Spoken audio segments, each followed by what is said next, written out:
السلام علیکم. Class 9 and matric Urdu لازمی اس کے 2 سبق پڑھ چکے ہیں. پہلا سبق ہے اخلاق النبوی صلی اللہ علیہ وسلم جس کے مصنف ہیں شبلی نعمانی، اور دوسرا سبق امید کی خوشی جس کے مصنف ہیں سر سید احمد خان. آج ہم انشاءاللہ حمد پڑھیں گے، اور حمد جو ہے اس کے مصنف اسماعیل میرٹھی ہیں جو کہ بچوں کے عظیم شاعر ہیں اور 1884 میں پیدا ہوئے ہیں. 1917 میں ان کا انتقال ہوا ہے. اس کو تھوڑا سا یاد رکھنا پڑتا ہے. 1884 میں پیدا ہوئے اور 1917 میں ان کا انتقال ہوا.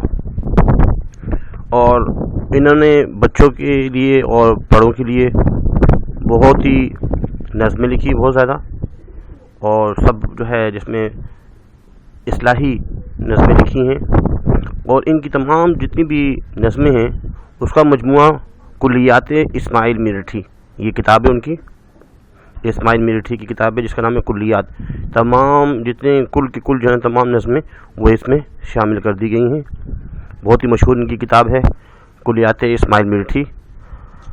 ہم آپ کی بک میں جو حمد ہے وہ بھی کلیات اسماعیل میرٹھی سے لی گئی ہے. اسماعیل میرٹھی کے بارے میں کچھ تعارف پڑھ لیتے ہیں. جیسے کہ بتایا گیا کہ بھائی 1844 میں یہ پیدا ہوئے ہیں اور 1917 میں ان کا انتقال ہوا. محمد اسماعیل میرٹھی کی پیدائش میرٹھ میں ہوئی. اصل میں ان کو میرٹھی کہتے ہیں. تو انڈیا میں ایک جگہ ہے میرٹھ،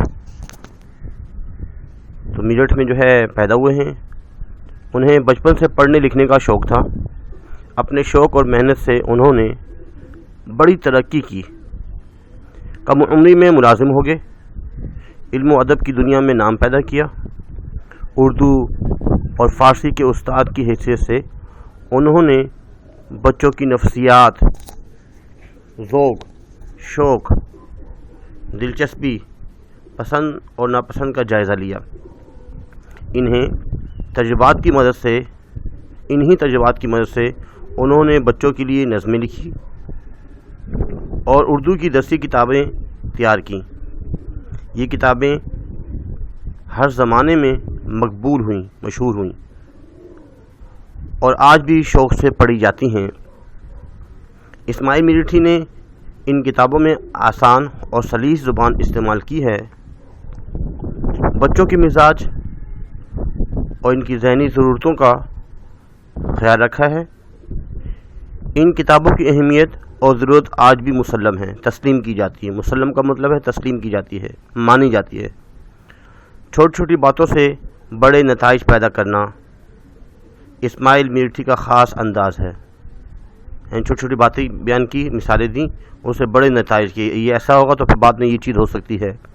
بڑے بڑے نتائج جو ہے پیدا کرنا اسماعیل میرٹھی کا خاص انداز ہے. بلا شبہ بے شک وہ آج بھی بچوں کے سب سے پسندیدہ اور اہم ادیب ہیں. یہ اسماعیل میرٹھی کے بارے میں کچھ تعارف تھا. اس کے بعد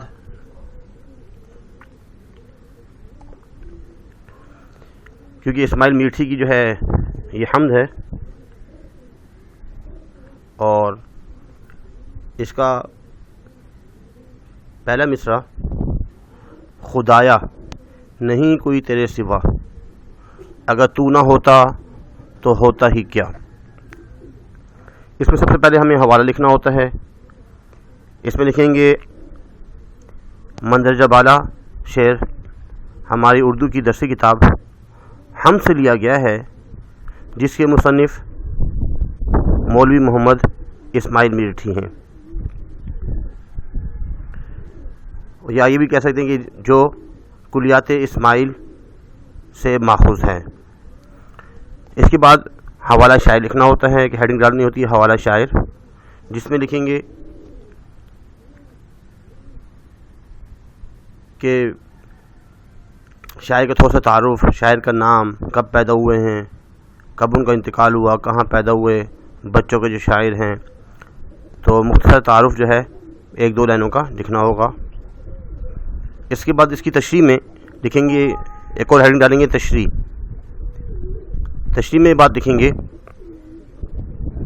کہ مولوی محمد اسماعیل میرٹھی اس شعر میں اللہ تعالیٰ کی تعریف کرتے ہوئے کہتے ہیں، کیونکہ ہم کا مطلب ہوتا ہے اللہ کی تعریف کرنا، اصل میں ہم جو ہے وہ تعریف کو کہتے ہیں، اللہ کی تعریف، اور نعت بھی تعریف کو کہتے ہیں، لیکن حضور صلی اللہ علیہ وسلم کی تعریف کو نعت کہتے ہیں اور اللہ تعالیٰ کی تعریف کو حمد کہتے ہیں۔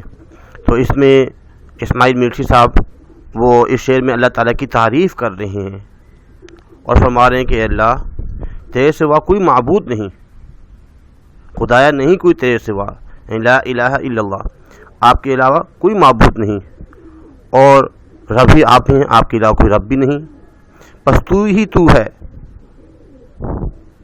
یہ دنیا اور یہ ساری کائنات تو نے ہی تخلیق کی، آپ نے پیدا کی ہے، اگر تو نہ ہوتا تو ہوتا ہی کیا، اگر آپ نہ ہوتے تو پوری کائنات نہ ہوتی، کیونکہ پیدا ہی آپ نے کی ہے، سب کو آپ نے پیدا کیا ہے، اگر تو نہ ہوتا تو یہ سب کچھ بھی نہ ہوتا، یہ حسن، یہ دلکشی، یہ نظارے نہ ہوتے، یہ دنیا نہ ہوتی، اور اس میں انسان نہ ہوتے، حیوان نہ ہوتے، چرند نہ ہوتے، پرند نہ ہوتے، یہ بہاریں نہ ہوتی، کچھ نہ ہوتا۔ اے اللہ یہ سب کچھ آپ ہی نے پیدا کیا ہے، تو آپ ہی کی ہمیں عبادت کرنی چاہیے، خدایا نہیں کوئی تیرے سوا، آپ کے سوا کوئی عبادت کے لائق نہیں، اگر تو نہ ہوتا تو ہوتا ہی کیا۔ اس کے بعد دوسرا شعر، تصور تیری ذات کا ہے محال، کسے یہ سخت اور کہاں یہ مجال۔ سخت کا مطلب ہوتا ہے طاقت اور مجال ہمت، تو اس میں بھی آپ نے حوالہ شاعر لکھنا ہوگا، حوالہ پر لکھنا ہوگا کہ بھئی یہ شعر ہماری درسی کتاب ہم سے لیا گیا ہے اور یہ کلیات اسماعیل سے ماخوذ ہے۔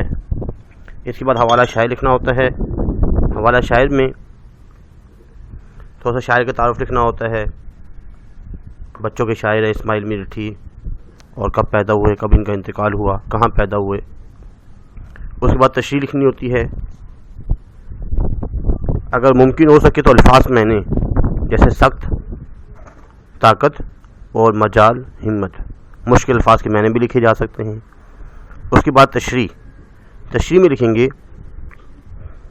کہ اس شعر میں مولوی اسماعیل میرٹھی اللہ تعالیٰ کی تعریف بیان کرتے ہوئے فرما رہے ہیں کہ ہم انسان تیری ذات کا تصور اور خیال بھی نہیں کر سکتے، تصور تیری ذات کا ہے محال، اے اللہ کہ انسان جو ہے وہ آپ کی ذات کا تصور اور خیال بھی نہیں کر سکتا، آپ کیسے ہیں، کتنے بڑے ہیں، کیونکہ آپ نے بڑے بڑے جو فرشتے بنائے ہیں، بڑی بڑی مخلوقات بنائی ہے، کتنے بڑے ہیں، اور آپ کتنے بڑے ہوں گے، آپ کا تصور جو ہے، آپ کی ذات کا تصور جو ہے بہت ہی محال ہے، انسان سوچ نہیں سکتا، تو ہماری سوچوں سے بہت اعلیٰ ہے، برتر ہے، انسان سوچ نہیں سکتا، ہماری سوچیں محدود ہیں، ناقص ہیں، تیرا تصور کرنا ہماری اوقات نہیں، نہ ہم میں اس کی ہمت ہے اور نہ طاقت، نہ ہماری میں ہمت ہے نہ طاقت ہے، ہم تیری ہی تخلیق ہیں، اس لیے تیرا تصور ہماری سوچ کے دائرے سے بہت بلند ہے۔ اس کے بعد تیسرے شعر میں اسماعیل میرٹھی لکھتے ہیں، بنائی ہے تو نے یہ کیا خوب چھت، کہ ہے سارے عالم کی جس میں کھپت۔ تو اس میں ایک تو عالم لکھا ہوا ہے، لام کے برزبر ہے، ایک ہوتا ہے عالم، اگر لام کے نیچے زیر ہو تو اس کا مطلب ہوتا ہے جاننے والا، علم حاصل کرنے والا، جس نے علم حاصل کیا ہوا ہے، علم رکھنے والا، اور عالم جب لام کے برزبر ہو تو اس سے مراد پوری کائنات ہے، پوری کائنات، سارے عالم یعنی ساری دنیا، سارا جہاں۔ اور اس میں جو کھپت لکھا ہوا ہے اس کا مطلب ہے استعمال میں آتا ہے۔ تو اس میں بھی سب سے پہلے آپ نے حوالہ لکھنا ہے اور اس کے بعد حوالہ شائع لکھنا ہے، اور تیسرے نمبر پہ جو ہے اگر الفاظ میں لکھ سکتے ہیں لکھیں۔ اس میں دو ہی ہیں، ایک تو عالم کائنات جہاں اور خبط استعمال میں آتا ہے، استعمال میں آنا۔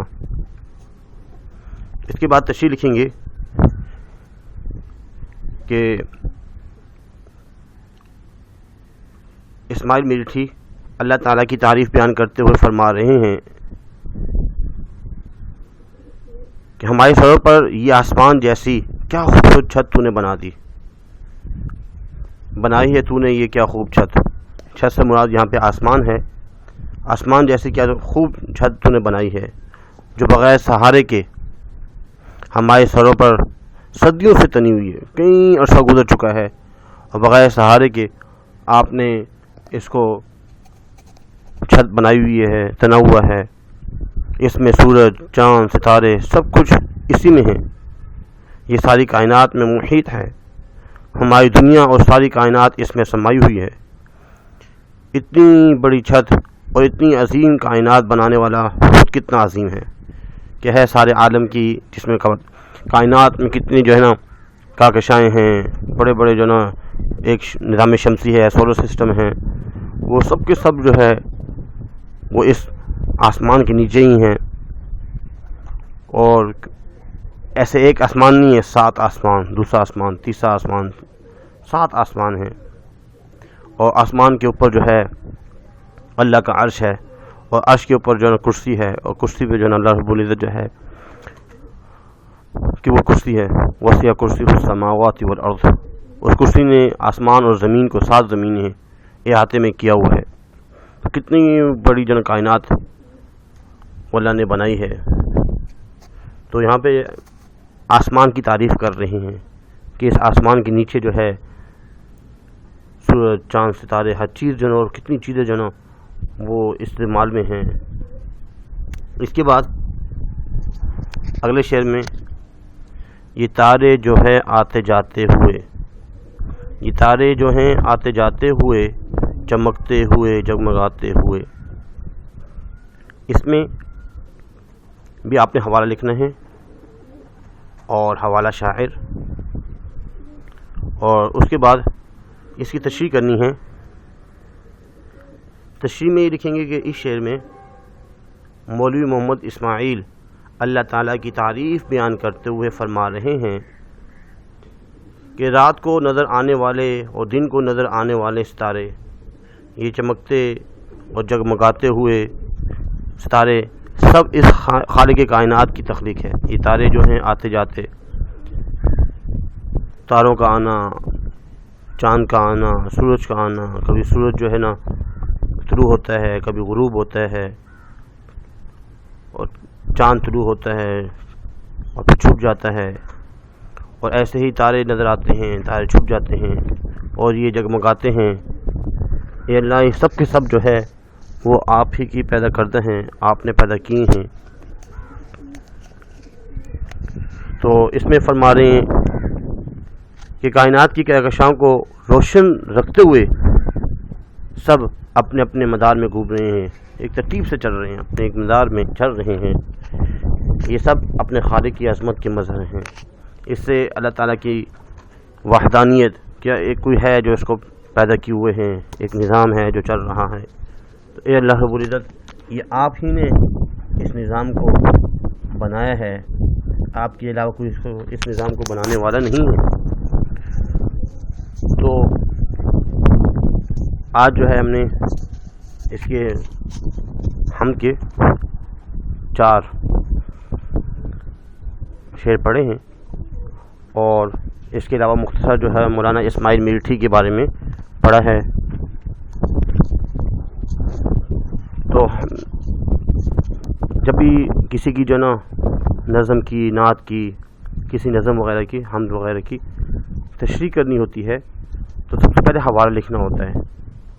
حوالہ کے بعد دوسرا حوالہ شاعر کا حوالہ لکھنا بھی بہت ضروری ہے، کیونکہ اس کے بھی نمبر ہوتے ہیں اور تیسرا جو کام کرنا ہوتا ہے وہ اگر الفاظ میں نے تھوڑے سے اس میں کوئی مشکل ہیں وہ لکھنے ہوتے ہیں، اور اس کے بعد جو ہے وہ تشریح لکھنی ہوتی ہے، تو یہ کام کرنے ہوتے ہیں۔ تو آج جو ہے ہم نے اس کے 4 جو ہے شعر پڑھے، بہت ہی آسان ہیں۔ خدایا نہیں کوئی تیرے سوا، اگر تو نہ ہوتا تو ہوتا ہی کیا، تصور تیری ذات کا ہے محال، کسے یہ سخت اور کہاں یہ مجال، بنائی ہے تو نے یہ کیا خوب چھت، کہ سارے عالم کی جس میں کھپت، یہ سارے جو ہے آتے جاتے، یہ تارے جو ہیں آتے جاتے ہوئے، چمکتے ہوئے جگمگاتے ہوئے۔